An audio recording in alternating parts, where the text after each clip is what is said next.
ప్రసాద్ గారు, ఫస్ట్ ఈ కేసుతోనే మొదలు పెడదాం. శ్రీహరి గారి అరెస్టు ఈరోజు కోర్టు ఇచ్చినటువంటి తీర్పు, వెంటనే బెయిల్ ఇచ్చి పంపించడం. పోలీసులు ఎవరు చెప్తున్నారేమో కానీ వాళ్ళే ఒక స్క్రిప్ట్ రాసుకున్నట్టుగా కనిపిస్తోంది ఈ కేసులో. ఒక పోస్ట్ చంద్రబాబు నాయుడు గారి గురించి ఎవరో పెట్టారట.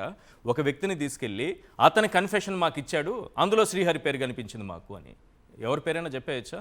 శ్రీహరి గారికి పేరు కాకపోతే మీ పేరు నా పేరు కూడా చెప్పేస్తారు. ముందుగా సాక్షి ప్రేక్షకులు నమస్కారం అండి, అలాగే ప్యానల్లో ఉన్న మిత్రులకి, మా జనార్దనకి ప్రత్యేక నమస్కారాలు. మీకు కూడా నమస్తే సార్. నెక్స్ట్ మీరే సార్. కొమ్మినేని గారు అయిపోయారు, శ్రీహరి గారు అయిపోయారు, నెక్స్ట్ యువర్ ఇన్ క్యూ. మీరేం ఆలోచించక్కర్లేదు. ఎందుకంటే వాళ్ళు తట్టుకోలేని జర్నలిజం ఏంటంటే నీతిగా నిజాయితీగా ఉన్నది ఉన్నట్టు మాట్లాడితే తట్టుకోలేరు. సో వాళ్ళు ఏంటంటే టూ మచ్ ఆఫ్ ఫ్రస్ట్రేషన్లో ఉన్నారు సార్. సాధారణంగా మీరు ఇందాక పోలీస్ డైరీయో పోలీస్ స్టోరీ సినిమాలో కనిపించే నాలుగో సింహమే పోలీసురా అన్న డైలాగ్కి ఆ కనిపించిన నాలుగో సింహమే టీడీపీ. ఓకే, పాపం పోలీసు వాళ్ళని ముందెట్టి వాళ్ళని కనిపించేలా చేసి వాళ్ళు చేయవలసిన పని అంతా వాళ్ళు చేస్తున్నారు. పాపం అమాయకంగా పోలీసు వాళ్ళు ఏమీ చేయలేని నిస్సహాయ స్థితిలో. ఎందుకంటే ఎంత కాదన్నా end of the day court పిలిచి ఈవెన్ కొమ్మినేని గారి విషయంలో కూడా ఎలా గడ్డెట్టిందో మనం అందరం చూసాం. ఆ సిఐ గారికినో ఆ డిఎస్పీ గారికి ఇచ్చిన మెమోలు ఒకసారి చదువుకుంటే పోలీసు వాళ్ళు ఎలా కూర్చుంచిపోతున్నారో, వాళ్ళు ఎంత మానసిక సంఘర్షణకు ఎదురవుతున్నారో అర్థమవుతుంది.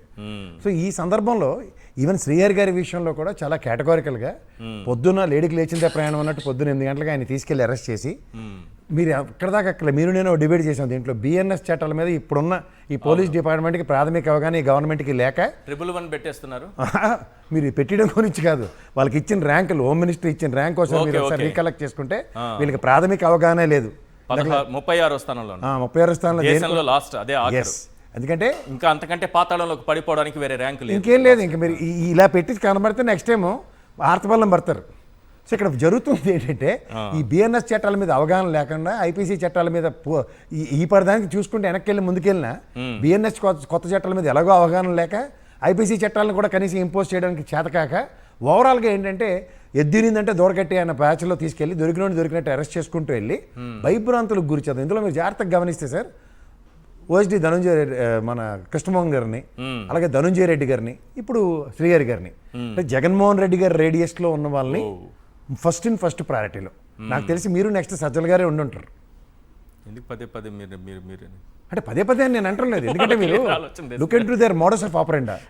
వాళ్ళు ఎంతసేపు వాళ్ళు ఆలోచిస్తుంది ఏంటంటే ఎవరో ఇప్పుడు మాలటోడు మీలటోడు ఏదో భయం పడిపోతారు. శ్రీహరి గారినే తీసుకెళ్ళిపోయారు కాబట్టి మీడియా హెడ్ అయినా ఆయనే పట్టుకెళ్ళిపోయారు కాబట్టి నేను ఎలా ఉండాలని డిఫెన్స్ ఆడుతూ మీరు మీరేంటంటే జాగ్రత్తగా మీరు మాట్లాడండి. ఎందుకు చంద్రబాబు నాయుడు గారి గురించి అలాంటి కత్తులు కటార్లు పెట్టిన పోస్టులు పెడతారు? అసలు మళ్ళీ చెప్తున్నాను, అది శ్రీహరి గారి అకౌంట్. వాళ్ళు పొద్దున్నీ సాయంత్రం దాకా 3 సార్లట అలా తెల్లారులు ఎతికినా సరే కుప్ప వెళ్ళేదాకా ల్యాప్టాప్లో 33 గంటల పాటు నిర్బంధించారు సార్. నిర్బంధనం వేరు సార్, అది సాడిస్టిక్ ప్లెజర్ కోసం. అసలు మఫ్టీలో వచ్చి పోలీసులు తీసుకెళ్ళొచ్చా? సుప్రీంకోర్టు గైడ్ లైన్స్ అంత క్లియర్గా ఉంటే మొన్న చెప్పింది సుప్రీంకోర్టు. సార్ అవన్నీ వాళ్ళకి వద్దు సార్. వాళ్ళు ఏమనుకున్నారంటే నెల్లూరు పర్యటనలో జగన్మోహన్ రెడ్డి గారికి ఆ పార్టీ ఆఫీస్ నుంచి శ్రీహరి గారు కోఆర్డినేట్ చేస్తేనే కానీ ముందుకు వెళ్ళారు అనుకుంటున్నారు. వీళ్ళు అరెస్ట్ చేసి చేయమకి ఆయన ఆల్రెడీ కథన రంగంలో ఉన్నాడు ఆయన. అది మీకు అర్థమైందా? ఆయన అసలు ఓ కందన రీతిలో బ్రహ్మాండమైన స్పీచ్ కూడా ఇచ్చారు జగన్ రెడ్డి గారు నిన్న. మరి ఆ విధంగా జగన్మోహన్ రెడ్డి గారి పైన ఆ విధంగా పోస్టులు పెడుతున్నారు. ఏం చేయగలరు? మీరేం చేయగలరా సార్? వాళ్ళు ఇప్పుడు ఒక్క పోస్టు ఎవరు పెట్టారు? వాళ్ళే క్రియేట్ చేసి పెట్టుకున్నారా, లేకపోతే నిజంగానే వైఎస్ఆర్సీపీ వాళ్ళు పెట్టారా? ఏదైనా కానీ ఒక పోస్టు వస్తే ఎవరో గురించి నేను చెప్పండి సార్, నా గురించి నేనే చెప్తా.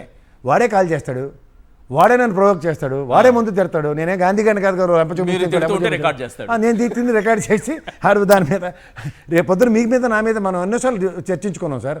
తెల్లారు మన మీద ఒక 10 మంది వీడియోలు చేస్తారు. నేను సాక్షిలో కనబడిన నెక్స్ట్ డే అందులో మిమ్మల్ని నన్ను ఎంతమంది ఆడిపోసుకుంటూ ఉంటారో తెలియదు ఏముంది. సో వాళ్ళు బతుకుతారు వాళ్ళది అని చెప్పి చిన్నపిల్లలతో మనం అనవసరంగా పెట్టుకోవడం టైం వేస్ట్. సో రెండో విషయం ఏంటంటే సార్, ఇక్కడ మీరు ఏ విషయం అయినా సరే జగన్మోహన్ రెడ్డి గారు యొక్క స్ట్రైట్ లైన్ పాలిటిక్స్ని తట్టుకోలేక ఉడుకు మొత్తనంతో వాళ్ళు ఆయన 2014లో పార్టీ 67 స్థానాల్లో, తర్వాత 151 స్థానాలతో అధికారం కైవసం చేసుకుని వాళ్ళు 11 స్థానాలకు పరిమితం అయినా సరే వీళ్ళు ర్యాగింగ్ మాత్రం ఆపట్లేదు. ఎందుకు ఆపట్లేదంటే ఉడుకు మొత్తనం. ఇది నాకన్నా ముందు వచ్చినోడు గుడ్డొచ్చి పిల్లని ఎక్కిరించిందా అన్న బాధలో వాళ్ళు ఉన్నారు. గుడ్డొచ్చి పిల్లని ఎక్కిరించింది. ఎందుకు ఎక్కిరించింది? నీ చేతకాంతనం 14 సంవత్సరాలు ముఖ్యమంత్రి చేసి ఈసారి 5 సంవత్సరాలు పరిపాలించడానికి వచ్చి ఒక సుపరిపాలన అన్న దానికి ఒక అధ్యాయాన్ని ఇలా ఓపెన్ చేసి చూపించాడు. This is what perfect execution అని. అందుకే మీరు చూడండి పోర్టుల విషయంలో కానీ, ఫిష్ ల్యాండింగ్ సెంటర్ల విషయంలో కానీ, ఫిష్ హార్బర్లో కానీ వాళ్ళు ఒక్క అడుగు ముందుకే వెళ్ళిపోతున్నారు. దేనికంటే విజనరీ, నేను ఏదైనా ముందు ఇలాగా రోబో సినిమాలో పుస్తకాలు తిప్పుతారని చంద్రబాబు నాయుడు గారు ఈయన చేసిన ఎగ్జిక్యూషన్ నెక్స్ట్ స్టెప్కి ఎందుకు తీసుకెళ్ళలేకపోతున్నారు? ఇప్పుడు ప్రైవేట్ వాడికి ఇచ్చేసినట్టు నాకు చేత కావట్లేదని నేను అప్పచెప్పడమే కదా. ఇప్పుడు సుపరిపాలన అన్నది గుడ్ గవర్నెన్స్లో one of the part and parcels with accountability. ఎప్పుడైతే ఈయన పని చేస్తాడో అకౌంటబిలిటీ శూన్యం. ఇప్పుడు ఐడిపిఎల్ కానీ ఇలాంటివన్నీ అమ్మడానికి కారణం ఏంటి? దాంట్లోంచి లాసెస్ ఇంకర్ అవుతున్నప్పుడు, మీకు ఇంకోసారి చెప్తాను, వైజాగ్ స్టీల్ ప్లాంట్ కూడా ఇలాగే లాసెస్ ఇంకర్ అవుతున్నప్పుడు ఆనాడు మహానుభావుడు వాజ్పేయి ఉన్నప్పుడు బీఎఫ్ఆర్కి రెఫర్ చేసి వెళ్ళిపోయాడు ఈయన. బీఎఫ్ఆర్కి దేనికి రెఫర్ చేసావు? అది మోస్ట్ ఎర్నింగ్ మోటో ఉన్న కంపెనీ అది. దీనికి కావాల్సింది ముడిసరుకు అని ఆ మహానుభావుడు ఆ రోజు ఎన్ఎండిసితో ఇంటర్లింక్ చేశాడు. అప్పుడు కూడా ఈయన ఎగ్జిక్యూషన్ జీరో. సో ఈ అనుభవాలన్నీ దృష్టిలో పెట్టుకుని ఈ మెడికల్ కాలేజీలు ప్రాఫిట్ మాడ్యూలా లేదంటే ఆరోగ్యశ్రీతో అనుసంధానించి ముందుకు తీసుకెళ్ళడానికి ఏమీ లేక ప్రైవేటీకరణ. అలాగే ఈయన జగన్మోహన్ రెడ్డి గారి విజనరీ లీడర్ని ఎందుకు ఎస్టాబ్లిష్ అవుతుందంటే ఈ పోర్ట్లు, ఫిష్ ల్యాండింగ్ సెంటర్లు ఇవన్నీ కన్స్ట్రక్ట్ చేసిన వలన వచ్చే రెవెన్యూతో వాణిజ్యం ఎంత పెరుగుతుంది పోర్టులతో, దాని దగ్గర ఆయన దగ్గర ఏదీ లేదు, శూన్యం. ఈ వాణిజ్యాన్ని పెంచి రెవెన్యూ సంపాదించడం, సంపద సృష్టిస్తామని పోస్కోల్ కబుర్లు డైలాగ్లే కదా. సో ఎగ్జిక్యూషన్స్కి ఆల్రెడీ ఈయన ప్లాట్ఫామ్ క్రియేట్ చేసినప్పుడు రన్వే మీద ఫ్లైట్ ఉందనుకోండి, ఎవరు జిఎంఆర్ నానా ప్రాణాలకు తగ్గించి కట్టిన ఎయిర్పోర్ట్లో అదనగడి పోర్ట్ రెవెన్యూ తీసుకోవట్లేదు, ఎయిర్పోర్ట్ రెవెన్యూ. Same logic. ఈయన కనీసం బంగారు బాతు గుడ్డు రోజుకో గుడ్డు పెడుతుంది, దాన్ని తీసుకుంటే చాలా 5 ఏళ్ళు అన్న లాజిక్ కూడా లేదు ఆయన దగ్గర. ఇది measurable failure of this governance. ఈ గవర్నెన్స్ని తప్పిపుచ్చుకోవడానికి ఆయన్ని బదనాం చేస్తే సరిపోద్దని జగన్మోహన్ రెడ్డి గారి మీద ఆద్యంతం ఇలా బదనాం చేసుకుంటూ తిరుగుతున్నారు. మీరు జాగ్రత్తగా గమనించుకోవాలి. వీళ్ళే సిబిఐ, వీళ్ళే హైకోర్టు, వీళ్ళే సుప్రీంకోర్టా? ఓ దిక్కుమాల మీడియాలు వాళ్ళ మొహానికి ఒక తపేలా ఛానల్ ఉన్నాయి కదా, వాడు అందులో రామ్ జెట్మలానిలో తీర్పు ఇచ్చేసారు అడే. వాడికి కూర్చో నీచం ఉండదు. దానికి తోడు వెనకతలు ఈ రిటైర్ అయిపోయిన ఈ పోస్కోల్ కబుర్లు చెప్పుకుని ఇంట్లో కాలక్షేపం చేసి తని తగిలిసిన మార్కెట్లో తని తగిలిసిన బ్యాచ్గాళ్ళందరూ జింగి చిక్కం భజనాలకి ఏమని నువ్వు ఏడు చెప్పినా వేదం. మరి ఇదే దీనికి అప్లికబుల్ అవుదా? అవును. when it applicable to Sakshi, same is applicable for ABN also కదా. అంతే కదా. మరి అక్కడ నో మేము సాక్షి ఏమన్నా ఈ రాతలు ఏమన్నా రాసిందా, లేకపోతే రాధాకృష్ణ గారు రాసిన రాతలు రాసిందా? అయినా దాన్ని చంద్రబాబు నాయుడు గారు సమర్థిస్తారు, వెంకయ్య నాయుడు గారు కూడా సమర్థిస్తారు. సార్ వెంకయ్యనాయుడు గారికి ఇంకేం పనిపాటు ఉండదు సార్. రాష్ట్రానికి ఇవాళ కొంప ముంచినోడు ఎవడంటే వెంకయ్యనాయుడు. ఆ రోజు విభజన హామీలో మన్మోహన్ సింగ్ గారు బ్రహ్మాండంగా పెన్ను కాగితం తీసుకుని డ్రాఫ్ట్ బిల్లులో పెడతానంటే అక్కడలే నెక్స్ట్ వచ్చి మా గవర్నమెంట్ మన నోట్లో మట్టి కొట్టినోడు ఆయన. వీరి దాన్ని పట్టుకొని ఇంకా రాష్ట్రానికే ద్రోహం చేసినోడు సాక్షికిను జగన్మోహన్ రెడ్డి గారికి ద్రోహం చేయకుండా ఉంటాడని ఏమనుకుంటున్నారు? ఆయన నెక్కచ్చిగా ప్రతిదీ అడిగాడు ఆయన. మీకు తెలుసో తెలీదు, జగన్మోహన్ రెడ్డి గారు ఉన్న 5 years టెన్యూర్లో ప్రధానమంత్రి గారు లేరు, బీజేపీ లేదు, ఏదైనా రాష్ట్ర ప్రయోజనాలు నిలబెట్టి అడిగితే వీళ్ళకి ఎక్కడ అవుతుంది? భూమి కదులుతుంది. రైట్.